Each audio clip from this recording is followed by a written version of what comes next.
Meron lang po tayo ditong isang loaf ng ating sliced bread o yung ating tasty bread. So ilagay lang muna natin siya sa pinggan. Kahit anong klaseng tinapay pwede dito guys. Pwede kayong gumamit ng pandesal or yung mga tira-tirang tinapay pwede po dito. Pagkatapos ay cut lang natin siya into cubes. Ayan, kuha lang tayo ng ating mixing bowl. And then, kuha tayo ng gunting.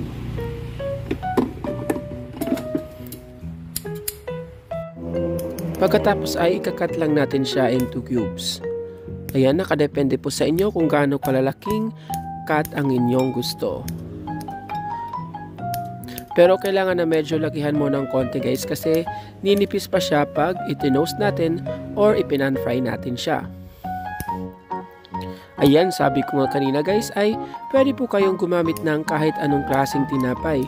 Siguraduhin lang natin na yung ating tinapay ay yung matabang na tinapay, hindi yung matamis. Pwede kayong gumamit dito ng pandesal, pwede din kayong gumamit ng monay, or kahit anong matatabang. Ayan, para po sa ating complete list of ingredients, ay inilalagay po natin yan sa ating description box. Ayan, kung nakasubscribe na po kayo sa ating YouTube channel, 300,000 subscriber na po tayo. Ayan, congrats po sa atin. At sa ating Facebook page, mag-follow na po kayo dahil 11,000 followers na po tayo.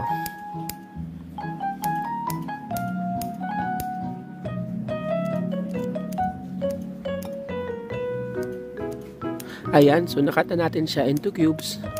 Set aside lang muna natin siya and then on na natin yung ating induction cooker. Pagkatapos maglagay lang po tayo ng ating frying pan. Low heat lang yung ating gagamitin dito na apoy. Medium heat muna para uminit siya. And then, pag medyo uminit na yung ating pan, balik natin sa low heat lang. Pagkatapos ibuhos na natin yung ating in-slice na ating tinapay. Pagkatapos continuous stirring lang guys para hindi ito masunog sa ilalim. Ayan, meron po tayong dalawang option sa pag-toast or sa pagluto ng ating tinapay. Una, ito ay ating ipinanfry ito. Kung wala po kayong oven ay ganitong process na lang ang inyong sundin. Pero kung meron na po kayong oven ay pwede nitong i-bake lang ng 5 minutes guys. Hindi nyo muna gugupitin yung ating sliced bread. I-bake muna natin siya ng 5 minutes, antayin lang natin na matusta siya ng maigi pagkatapos ay gugupitin na natin siya into cubes.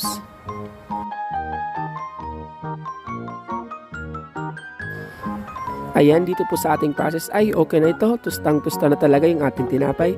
Patayin lang natin yung ating induction cooker. Pagkatapos ay ilipat natin siya sa ating mixing bowl.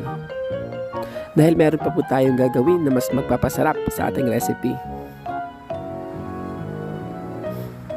Ayan guys, siguraduhin nyo lang na talagang matusta ng maigi yung ating tinapay.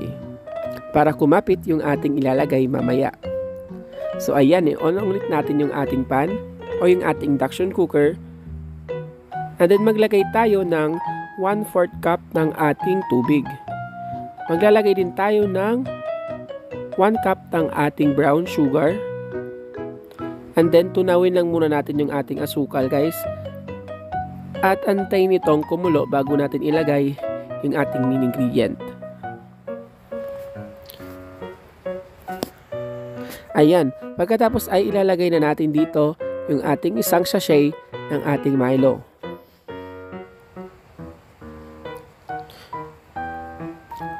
Ayan, kung wala po kayong Milo, pwede po kayong gamit dito ng tableya.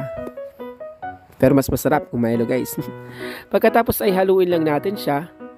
At antayin lang natin na mag-caramelize yung ating sugar. Medyo lakasan na rin natin guys yung apoy para mabilis itong mag-caramelize.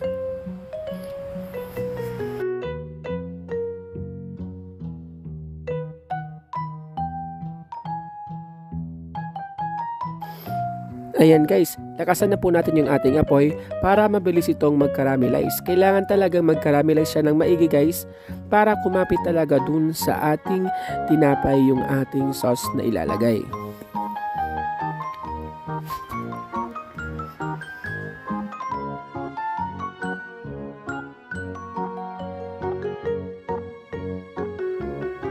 Ayan, ganito guys ang kailangan natin ma-achieve.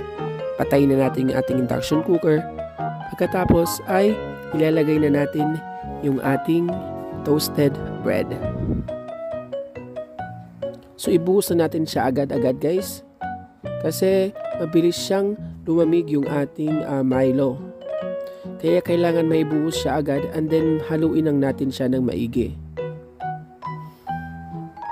Kailangan ma-coat lahat ng ating toasted bread para mas masarap.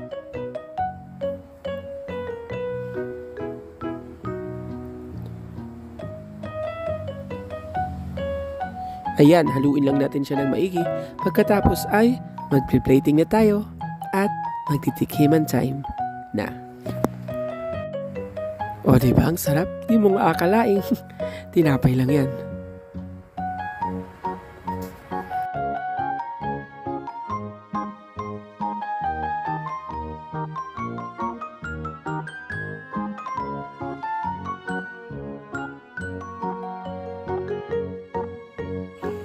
Eto na nga guys, ang ating napakasarap na Milo popcorn bread. O diba? Napakadaling gawin lang at napakasulit pa. Ayan, kung mahilig kang manood ng mga pelikula or mga movies sa Netflix, pwede mo itong kainin habang nag-e-enjoy ka sa mga k-drama dyan. At ayan guys, masarap din ito na pang merienda, lalong-lalo na sa mga chikiting magugustuhan po nila ito. Ayan, para sa ating ingredients ay inalagay po natin sa ating description box sa baba. Maraming salamat sa panonood. I hope ay meron po kayong natutunan na naman dito sa ating napakasarap na recipe. Thank you for watching, stay safe, and God bless.